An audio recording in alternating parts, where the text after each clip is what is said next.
Let me begin today by telling you a story about a season that was ruined by cameras, trash cans, and potentially buzzers. In 2017, the Houston Astros cheated their way through a season using cameras in center field, video monitors, and trash cans. They did this to give the batters an offensive advantage at home by both telling them the pitch and where the pitch is going to be and what type of pitch it is. This event caused widespread change throughout baseball and changed the game for the rest of history. My name is Daniel Kessler, and today I'm going to tell you why Robert Manfred is the worst thing that ever happened to Major League Baseball. I have loved the game of baseball since I was a very young kid. I watch at least 150 Yankee games a year, plus national coverage of the sport. I have done research of both MLB experts and fans of teams I like the Yankees, and fans of teams around the league as well. The reason you should listen is because you will be smarter and happier. And first, I will go over the problem, which is the game is worse off with Rob Manfred as commissioner. Next, I will go over the cause, which is the Astros scandal, limiting the growth of the game, and the changes that are being made to the game. Then I will go over solution, and lastly, I will go over an opposition. Now that you know that I want to persuade you Rob Manfred is the worst thing that ever happened to Major League Baseball, let's first start off with the problem at hand, which is the game is worse off with Manfred as commissioner. He has no respect for the integrity of the game. He called the World Series trophy a piece of tin that didn't matter. Players and fans were both outraged by this because that's what you worked for from early February to November when you win that trophy.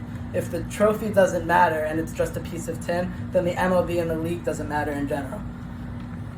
Specifically, reliever Sean Doolittle, who won the 2019 World Series with the Washington Nationals, said, "It bothered me, man. I hated it. It made him sound really out of touch. That's the holy grail of our sport. That's what we show up for in the beginning of February, thinking about and working towards." As you can see, players were outraged by this and why it makes Manfred not the best thing for the sport. On top of that, there were no punishment for any of the Astros players. The team received a fine and got taken away some draft picks, which affected them minimally because they still made the playoffs those years. The players received nothing. They didn't receive any punishment. They got to keep their World Series. And in comparison to this, the 2019 Chicago Black Sox cheated their way to losing a World Series for financial gain, and 8 players were banned for this completely, compared to the Astros, who also cheated to both gain financial incentives and win a World Series. They received no punishment. Players other than World Series championships also disapprove of Manfred in the league. Marcus Stroman, a starting pitcher in the league, says Manfred's got to go. He also said via Twitter, MLB is trash at growing the game and marketing their players. This shows the players' dissatisfaction for the things going around in Major League Baseball. Now that we know about Rob Manfred and some of the reasons he is considered a problem, let's talk about the causes for much of this dissatisfaction. First of all, what I've already highlighted, the Astros scandal. Before 2017, Rob Manfred was one of the most loved commissioners in baseball. He was up there with Adam Silver as one of the best. After 2017, because of the scandal, the changes he's made to the game, and the persona that's developed around him, he has become one of the most hated. That shift from love to hate really changed the game and the commissioner's office in general. He also has an imbalance of giving performance-enhancing drug suspensions versus cheating suspensions. Multiple noted players, including Alex Rodriguez, Robinson Cano, Manly Ramirez, and Henry Mejia, have received either lifetime bans, full-season bans, or 100-game bans for doing performance-enhancing drugs, which enhance their ability to do the sport. But Astros players who did the same thing received no punishment. Barry Bonds also couldn't be elected to the Hall of Fame because of his performance-enhancing drug use when it was illegal, but these Astro players get to keep their World Series rings, and they're still eligible for the Hall of Fame as well. And the writers who vote for the Hall of Fame won't take that as seriously. On top of that, Manfred limits the growth of the game. On social media, only official MLB accounts and paid sponsors are allowed to post MLB highlights. That, unlike other sports, that should not be the case. Because MLB, you need the development, you need the clips, the highlights, in order to grow the game, expand it, and make it better. That's why other league allows anyone to post video clips. On top of that, blackout restrictions are a huge problem.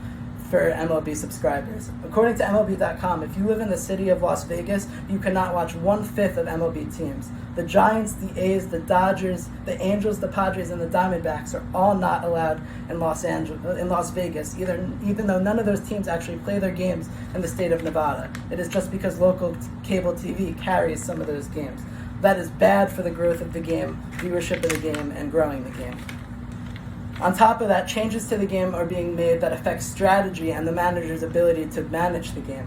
3-batter minimums, ghost runners on second base in extra innings, banning the shift, and 7-inning doubleheaders are all changes that are being made that affect strategy that make the game worse off, even though they're trying to speed up the game and get more viewers.